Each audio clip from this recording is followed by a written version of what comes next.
The following podcast contains spoilers and words like and gosh.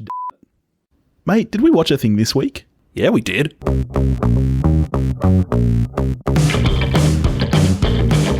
Hey everyone, thanks for joining us here at We Watched a Thing. As usual, I'm Topher. With me is Billy. How are you, sir? Mate, I'm exceptional. How are you doing? I'm doing fine, thank you. Yeah, that's good. What have you been up to, bud? Nothing much, mate. Nothing much. Nothing? You still watching a lot of movies, or now that sport's back, are you more sportsing? Kind of easing into sport. There's nothing that I'm particularly invested in happening, but really at this point, if someone's kicking a ball somewhere in the world, I will watch it. Well, that's like, I've discovered the Food Channel, and I've been watching this thing called Carnival Eats, where this guy just goes around to like different county fairs and stuff and just eats Dagwood dogs. And like, I was going to say, this thing just sounds like a marathon of corn dogs in the mouth. No, like honestly, there is some really, really cool food. The other day he had a turducken burger, which I know it sounds kind of strange, right? But there was like chicken mince, turkey mince, and confit duck all kind of smushed into a patty. And I know it sounds gross, but you know I love carnival food. So for me, it's just like corn dogs right up my alley. So That sounds hot. Oh, mate. But we're not talking about corn dogs or ball kicking this week. What are we talking about? Talking about Bad Education. That's right. A new release, finally, mate. We got a treat. Something. A new release in 2020. Who'd have thunk it? What's Bad Education about, Billy? Well, Bad Education is a black comedy drama film directed by Cory Finley and written by Mike Makowsky. The film is based on the true story of the largest public school embezzlement in American history. It's adapted from an article in New York Magazine by Robert Kolker, and it stars Hugh Jackman, Allison Janney, Geraldine Viswanathan, Alex Wolff, Rafael Casal, Stephen Spinella, Annaleigh, Ashford, and Ray Romano. Part of the... At this point, are we willing to call it the Renaissance? Are we in it? Are we experiencing it? We absolutely are. You know how much I love Romano, and I love that the very first voice you hear in this film is Ray Romano, because the second I heard it, I didn't even know he was in the film, but it's so recognizable. And as soon as I heard it, I was like, yes, I get to crack out my Romano impersonation on the show again. I thought you'd be excited. Deborah! This education is bad, Deborah! Everybody's favourite woolly mammoth. I'm a mammoth, Deborah. You just let me know when it's all out of your system. Billy, you do not sound like Ray Romano. Your bloody sister, mate, just barged into my studio to tell me I don't sound like Ray Romano. Well, that's just cruel. Well, she'll never be on the show again. No, I'm all about the Renaissance. I've always loved him, but he was outstanding in The Big Sick a couple of years ago, and ever since he's just been kicking absolute goals, and I love it. So yeah, The Irishman last year, we're of course Oscar-nominated film, as was The Big Sick. So if Bad Education receives at least one Oscar nomination, which I would say is likely, then... Well, I mean, how many other films are there going to be this year to compete with it? Yeah, it's like, it's Bad Education up against Bloodshot. Isn't it? That's right. It's like best supporting actor, Guy Pearce or Romano. I don't know which way I'd vote. I would vote for the one not in Bloodshot. I'm sorry to my guy.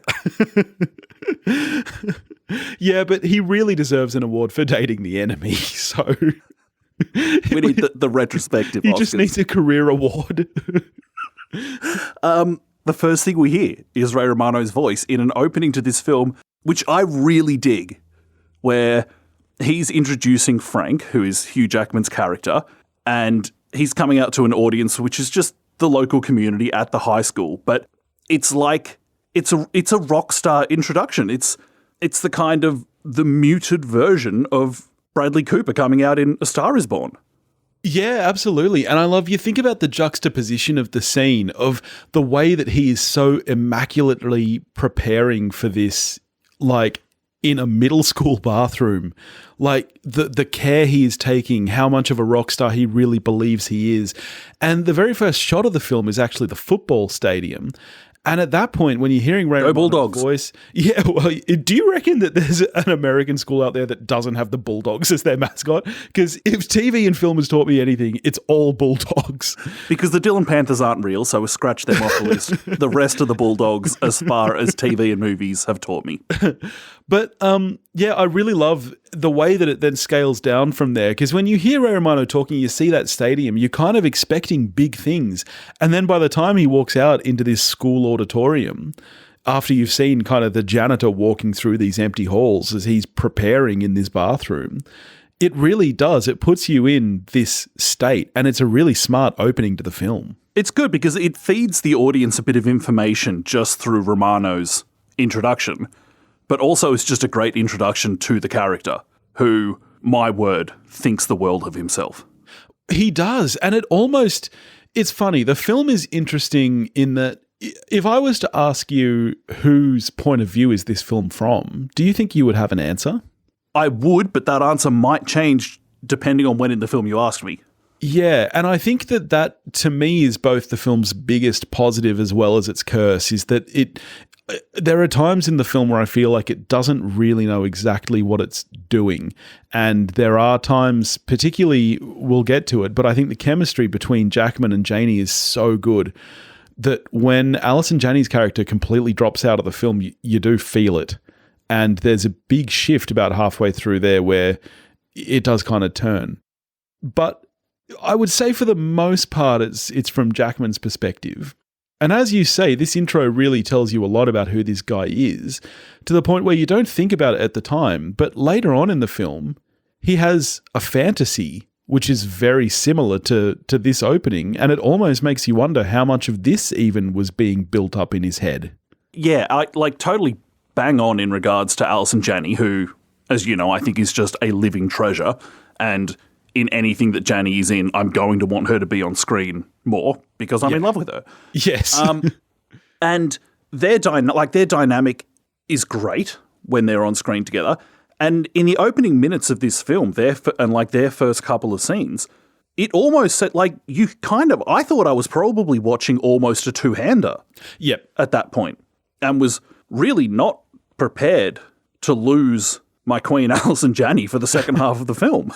Absolutely. And it's almost like there's no real reason to lose her other than her part in the story is deemed done by that point, as the perspective has well and truly shifted to, and even then it still doesn't become his story, because there are huge elements with the student who is investigating. There are elements with other people who take the focus, but the storytelling has decided that he is the focus at this point of the embezzlement, and so she's no longer needed. She's been caught, the interest is gone.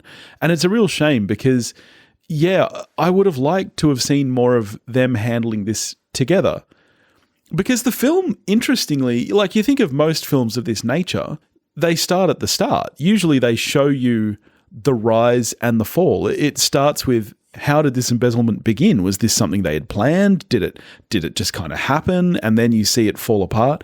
This film really starts at the end. It's really just about the unraveling. And it is a shame because you reach the point where she's been caught and they've had wonderful chemistry up to that point. She comes into the office the next day, tries to talk to him. He says no, and they never talk again for the rest of the film. They don't have a single scene together from that point on. And you kind of feel left in the lurch as a viewer, really. You don't really see what happens to her then until the end of the film. That for me is like, just aside from my own greed with wanting more Allison Janney in my life, that's the shame for me, is that by the end of the film, when it brings up just text on screen that she... Which is very small font, by the way. Oh, was it? I had trouble reading that.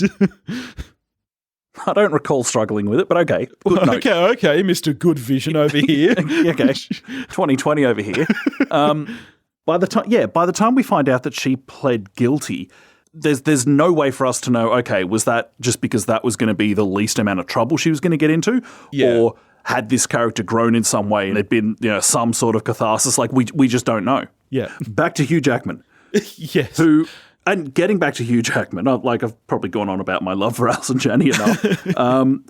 Jackman's fantastic in this film. Excellent. He's he brilliant. Really is. Yeah, he really is. And there's something about Jackman that can be so charming, but he really can pull off sleaze.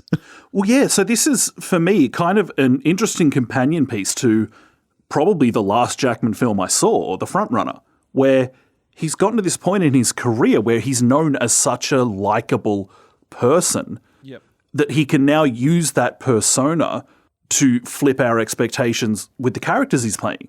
Because even early on in this film, in that scene with the mother and child where he's seemingly like really helping out this kid and doing the right thing by him, he's also like he's self-aggrandizing in that scene as well as doing the right thing. Yeah. Yeah, it is interesting. That's another weird choice the film makes, is that for the first 30 minutes of this film, and it's not a long film, that's basically a third of it, there is zero mention or notion of embezzlement. It's really just setting up kind of what a stand-up guy this dude is, how much he cares about the school, how much he cares about the students. He remembers them years later. It spends a lot of time focusing on how great this guy is. It almost puts you in the mindset of one of the students or parents from this school at the time who probably did think, hey, we're fourth in the country. Things are amazing. This guy has really turned our school around. We love him. And then kind of all of a sudden you're dumped into the unraveling, and it's a really smart move. And it makes sense when you find out that the film was written by a former student who was a student at the time that everything kind of broke. So yeah, I do like the way that it puts you in that mindset. And in some ways, that's the perspective of the film, really. Yeah, it's a good scene when when the embezzling kind of comes to light and he's talking to the school board. While you don't, as the audience, like, we're not meant to side with what he's saying, but I think it is also meant to give you a moment's pause where you do have to think, is he at all right in what he's saying about, yeah, okay, but if this happens and if this comes out, yes, we all lose. Not just us in the room, but the school and the community, and the dominoes will keep falling. And you're like, oh, that's a good point, before you kind of get back to, yeah, but it's also just plainly wrong and criminal. And I think that also comes down to the interesting perspective is that, I don't know how you felt, but at that point, it was kind of a bit murky to me as the viewer, whether we are supposed to suspect that he's involved or whether we're supposed to think at that point that it is just Janney's character. Because obviously I knew, like, I didn't know a lot about the story, but I knew that it was both of them. And I was left there wondering, is this supposed to be a bit of a surprise here? Like, are we supposed to still be thinking he's a really great guy here and that Janney is the bad egg, I guess? And the problem with that, I think, is that then it kind of, as a viewer, dumps you in the lurch even more when her character does disappear. A thing I think is good about that is that, like you, I knew that he was a part of it. That was one of the few things I did know about the story just from hearing about this film generally. I think a good thing about that is that for viewers, and like when you're adapting anything, I suppose you've got to try and service both people that know the material and those that don't. If you don't know the material, at that point, you don't know that he's doing it because he's also guilty. It could just be because he's so obsessed with what he's done and how his standing has grown that he doesn't want to let that slip. Because as we know, he's an incredibly, just a stunningly arrogant person. Yeah, that's true. I'm a fan of the look of the film. It's done in this really kind of naturalistic, like stunningly unglamorous lighting plan, like throughout the film, where because a lot of it's happening in schools, which for the most part, pretty unglamorous looking places, and a lot of it's just this really top-down, stunningly unflattering, muted colours, really kind of almost like they're framing it as a fly-on-the-wall documentary in terms of just the look of the film. Yeah, definitely. And one thing, again, that I think is really nice there is that, as you mentioned, it's a kind of naturalistic look, almost documentary feel. Like, it's a very intimate film. Which I think plays off really well against how much time Frank puts into looking really good, and yet, for us, the viewer, never looks very good. Like, as bad as you can make Hugh Jackman look. That dyed black hair, you're like, mate, you are not pulling this off. Yeah, you're not fooling anyone. Like, you look like sleaze. Like, it feels like if you look up sleaze in the dictionary, you'd see a picture of him. If I didn't know the story was set in 2002, you'd think it was 80s. I was going to say, it's like he went from Wall Street to the public school sector. Yeah, like the guy from Futurama. Definitely sleazed his way to the top. He's definitely got bonitis. But yeah, it's a smart choice in the ways they decide to do that. Most films, particularly ones based on true stories, and when they're going for that kind of very grounded, realistic, in-your-face look, it's not just the lighting. They don't stop there. They do the shaky cam, the documentary look. This film completely stays away from that, and as much as the lighting is quite naturalistic, the look of the film itself is very polished. You can feel that it's all very decisive in what it's doing. Yeah, it's really careful in its framing. You think of scenes like where Frank and the board confront Allison Janney's character, and the way that the characters are framed in that shot. Yes. There's clearly just a lot of thought put into the composition of shots, which it could almost be jarring in terms of how plain the look of the film is. But I certainly didn't find it to be. No, not at all. I really loved the look of this film. The look, the direction, the humor, all very much reminded me of one of my favorite films, Election, which is another school film. And that's another film that really doesn't shy away from, not looking great. But I think, when you're dealing with settings like schools and when you're dealing with, the kind of black humor that the films are, I think it works really well. Can I tick off a little bit of Billy Bingo here? Please do. Can I just say how great I thought the score was in the film? I'm guessing you didn't notice it. You're going to have to enlighten me. Okay. Well, I feel it's probably not a bad thing you didn't notice it, because one thing I really loved about it is how well it matches the vision on screen. You can tell that it's very purposeful. It was really well composed. Lots of staccato, lots of dun, dun, dun, like short, sharp notes that really highlight the vision. And it's kind of, how like when you hear the Curb Your Enthusiasm theme, in itself as a piece of music, it's funny. The score for this was kind of similar. It's funny sounding. It's really well composed and well written, and I was a big fan of the score. Like I would be happy for this to get a Best Score nomination. Who knows what else is going to come out, but it was very, very good, I thought. Well, we know this film's going to get Oscar nominations because it's got Ray Romano in it. Well, I mean, absolutely. Best Supporting Actor right there. Guy's on a tear. Yeah. I can't believe, shockingly late, that we haven't even discussed Geraldine Viswanathan yet. Our second greatest export behind Hugh Jackman. We both loved from Blockers a couple of years ago. She was clearly the standout star of that. And that wasn't a fluke. She was fantastic in this film. She's really good. She is very funny. She has a great sense of timing. Like, she doesn't have a lot of funny lines or things to do in this film, but she's just got a natural presence. She's really great. And I do love the kind of poetry of the fact that the reason that she does uncover this is because she's pushed by Frank. Yes. And there's always something just very enjoyable about the villain of the piece being hoisted by their own petard. Yeah. Through Frank trying to be really great at his job, which, he clearly actually is when he's just doing his job. Yeah. Ultimately, that's part of his downfall. That and being just a massive crooked asshole. Yeah.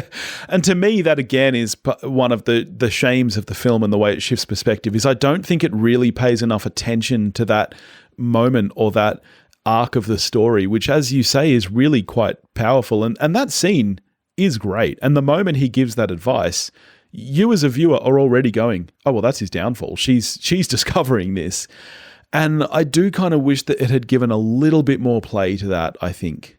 I do love, this is maybe my favourite moment of my favourite scene of the film is when it has come out, when her article has been published, but he hasn't seen it yet.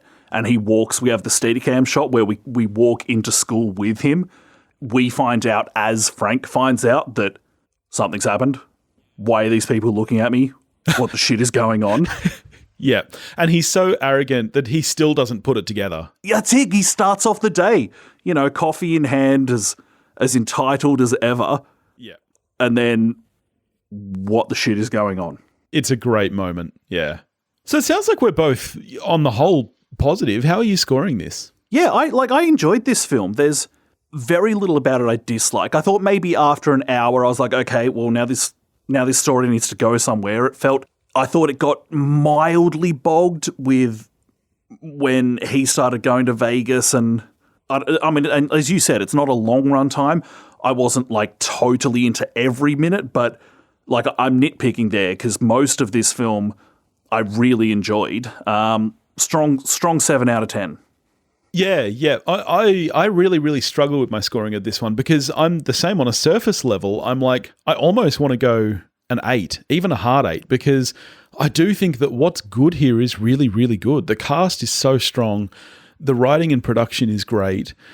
The biggest weakness for me, as I said, is the story and the structure and the way the perspective shifts. And for me, that's enough to drop it down to a 7 because I really felt it when the Janney character was pushed out, and I just kind of wish that there was a bit more of a solid overarch to the film. But that being said, really enjoyed it. Strong recommend from We Watched a Thing for Bad Education. I'm guessing we have no idea what we're doing next week, buddy. Or do we? Do we? If you check out them interwebs, I think you'll find that there is a Spike Lee film that comes out on Friday. A Spike Lee joint. Indeed. His new film for Netflix, To Five Bloods, is about to drop, my friend, so I think we should do it. I think we definitely should. You know I'm a massive Spike Lee fan. Do the Right Thing, one of my all-time favorites. Black Klansman was my favorite film of that year. We get it. You're not a racist, Billy, okay? You finally watched Do the Right Thing recently, did you not? Yeah. Like a few months ago. I had never seen it. I was very disappointed in you for watching it because you keep doing this to me. You make me pick these awful films for my throwbacks because all of the really good films, you know that I love them and you haven't seen them, but you decide to watch them before I get a chance to, you did the same thing with 12 Angry Men. I have no sympathy for you. None. You've known that I hadn't seen Do the Right Thing for years, and yet you kept picking Sphere and Reindeer Games. Well, so they are important films to discuss in the zeitgeist. Come to the wrong house for sympathy, my friend. All right. No, I'm keen for that. That'll be a lot of fun. All right. In the meantime, if you want to get in touch with us, you can do that at wewatchedathing.com or wewatchedathing@gmail.com. You can find us on Facebook, Instagram, or Twitter, all under the handle @wewatchedathing.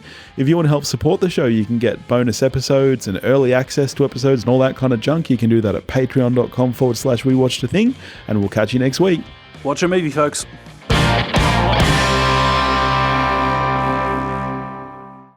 We're all good. Doesn't matter, buddy. Deep breaths. It's all right, Bear. Calm down, big guy. Sun's going down. Sun's going down.